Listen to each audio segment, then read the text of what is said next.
Story: The Fountain of Giant Land. Long ago there lived a king who was blind.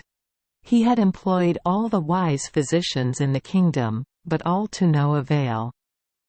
Not one of them did a single thing to restore his lost eyesight. One day a little old woman came to the door of the palace begging alms. She said to the servant at the door, "I wish to say a word to the king who is blind. I know a sure cure for his blindness." The servant led the little old woman into the king's presence. He was sitting upon the royal throne with his royal crown upon his head, but his blind eyes were bandaged and his royal face was sad because he could no longer see the bright sunlight shining upon the deep blue sea from the window of the palace, nor the lords and ladies of the court before him in their gorgeous garments of purple and cloth of silver and cloth of gold, nor of the face of the queen. "O royal majesty," said the little old woman as she bowed low before him, "there is only one thing in the whole world which will restore your lost eyesight. It is the water of the fountain of Jotland. Bathe your eyes in that water and your lost eyesight will be restored at once." "How can I obtain this wonderful water?" asked the king. "Jotland is a long distance from my kingdom and I do not know the way there." The king, the queen, and all the courtiers held their breaths to listen to the reply of the little old woman. "Your Majesty will need to build a strong fleet to sail up the great river which leads to Jotland," she said. "The expedition will need as its leader a prince with a brave heart, for there will be many perils on the way to test his mettle. The fountain of Jotland is at the summit of a long steep rocky mountain, and it can be reached only by a prince who ascends the mountain looking neither to the right nor to the left. All along the way stand huge giants ready to enslave one the moment he stops looking straight ahead. If one should succeed in climbing the mountain, the fountain is there at the summit, but it is guarded by a dragon. One can approach it only when the dragon is asleep. Many princes have tried this quest and all have failed. If you should be able to send a prince brave enough and wise enough to succeed, there at the top of the mountain he will find a little old woman who will tell him whether or not the dragon is asleep." With these words the little old woman withdrew from the royal presence. The king pondered over her advice. Then he sent for the three princes and told them the story. "Oh, my father, I am brave and wise," said the eldest prince as soon as he had heard his father's words. "I will go upon this quest. I will bring you a bottle of the water of the fountain of Jotland that your sight may be restored." The king ordered a great fleet to be prepared to sail up the river to Jotland. He collected an enormous sum of money to provide for the prince. The whole kingdom buzzed with preparation for the journey. The prince planted an orange tree in the palace garden and said to his younger brother, "Keep close watch of this tree. If its leaves begin to wither, you will know that some evil has befallen me. Come to my aid." The eldest prince set out with a great fleet and his pockets lined with gold. He anchored in many harbors along the way. The prince was very fond of gaming and there were many opportunities to play. Before he had reached Jotland he had lost the golden linings from his pockets. After the prince had sailed up the great river which leads to Jotland, he saw the steep rocky mountain towering before him. He set a bottle for the water of the fountain of Jotland carefully upon his head and slowly ascended the steep path. He kept his eyes fixed straight ahead. Soon, however, he heard giant voices shouting at him. From the corners of his eyes he could see giant forms along the pathway. He forgot that he must look neither to the right nor to the left. The moment the prince turned his eyes, a giant immediately seized him and made him his slave. "You shall be my slave forever and a day," said the giant, "unless you have gold enough in your pockets to pay your ransom." The prince had no gold. At home in the palace garden, the leaves of the orange tree which the eldest prince had planted began to wither. His younger brother noticed it at once and went to the king.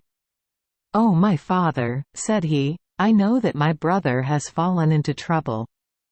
I must go to his aid." The king at once prepared another great fleet.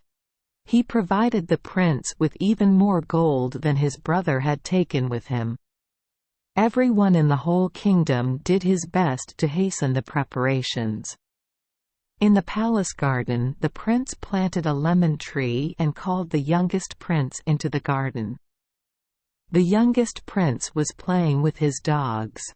He was a mere boy. "Keep close watch of this lemon tree while I am away," said the prince. "If its leaves begin to wither, you will know that I am in trouble. Come to my aid." The prince sailed up the great river which leads to Jotland. He anchored at many harbors and took part in many festas. By the time he had reached Jotland, he had spent all his gold. At home in the palace garden, the youngest prince watched the lemon tree carefully every day. He watered it and pruned it. He took splendid care of it. When at last the prince set out to climb the mountain which leads to the fountain of Jotland, he felt very brave and very wise. He climbed steadily on, looking neither to the right nor to the left, even though he heard the voices of the giants shouting at him, and from the corners of his eyes could see the giant forms along the pathway. Suddenly he heard the voice of his own brother, the eldest prince, weeping as the giant gave him blows. At that sound he forgot all about looking straight ahead. The moment the prince turned his eyes from the pathway straight ahead of him, a giant seized him and made him his slave. "You shall be my slave forever and a day," said the giant, "unless you have gold enough to pay your ransom." At home in the palace garden, his little brother was watching the lemon tree. The very moment its leaves began to wither, he noticed it and ran at once to the king. "Oh, my father," he cried as soon as he was in the king's presence. "My brother is in trouble. I must go to his aid." "You, my son, are only a lad," said the king. "How can you succeed when your two older brothers have failed? I cannot bear to let you go. You are all I have left. I prefer to remain blind the rest of my days.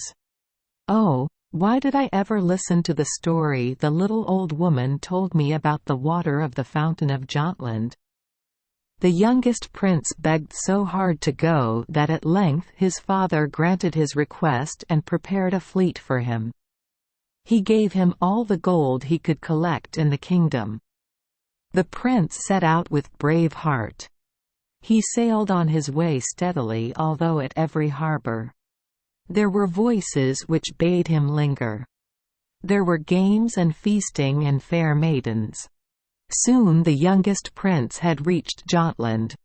Above him rose the rough, steep, rocky mountain. Before he started to make the ascent, he first stuffed cotton in his ears.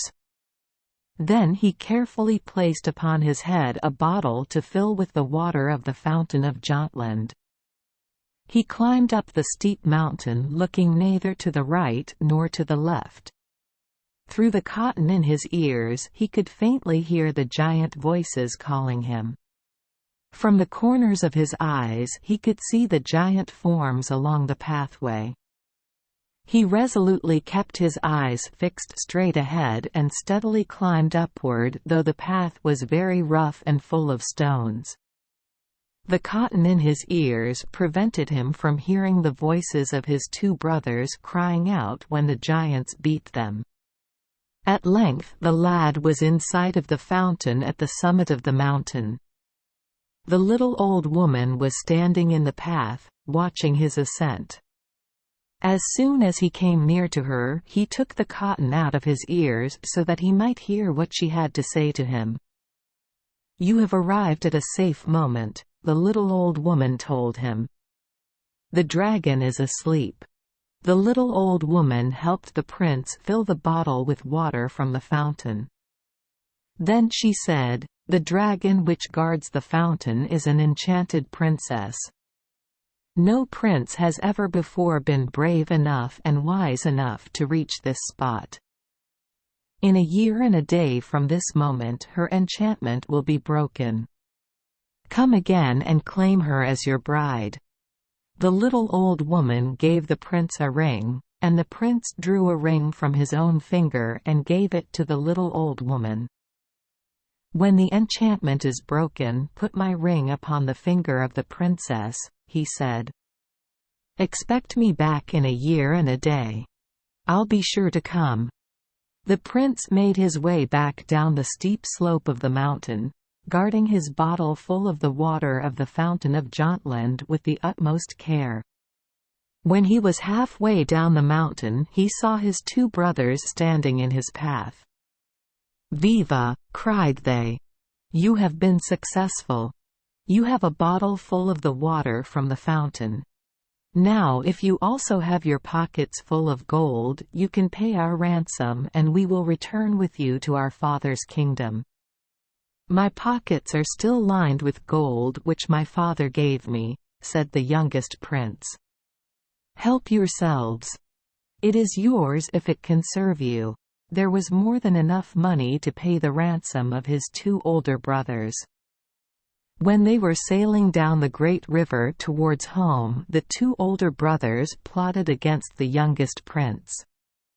"Come," said one to the other. "How can we let our father know that it was our little brother who succeeded in this quest? Let us cast our brother ashore. Then we will go together to our father with the water from the fountain of Jotland. When his sight is restored, we will share his blessing and the honors of the kingdom. We will claim no knowledge of our youngest brother." This is what the two eldest princes did. The youngest prince was cast ashore when he was asleep. After many long weary wanderings, he found refuge in the hut of a poor fisherman and hired out to work for him. The king's eyesight was restored immediately when he had bathed his eyes in the water from the fountain of Jotland. The two princes were given all the honors of the kingdom. The whole kingdom, however, mourned the loss of the little prince. The king and queen never gave up hoping that he would come back to them. The queen carefully laid away all the clothes which had belonged to the youngest prince so that they would be ready for him if he should return to the palace. Every day she shook them out with loving care, so that the baratas and white ants would not eat holes in them. A year and a day flew swiftly by. The huge dragon which had guarded the fountain of Jotland escaped from her enchantment and was restored to the form of a beautiful princess. The little old woman and the princess watched and waited for the return of the prince according to his promise. "Some evil must surely have befallen the lad," said the little old woman. "Let us go in search of him. I know he was a lad who would not break his word." The little old woman and the beautiful princess who wore the prince's own ring upon her finger came to the palace of the king. When the king had listened to the story they told, the guilty princes were called before him. They were forced to confess their evil deed. They were immediately thrown into prison. The anger of the whole kingdom was kindled against them. Then the king and the queen and all the court sailed in their swiftest ships to the place where the little prince had been cast ashore. The little old woman and the beautiful princess who wore the prince's own ring upon her finger went with them. At length, after much searching, they found the fisherman's hut and the prince working for the fisherman.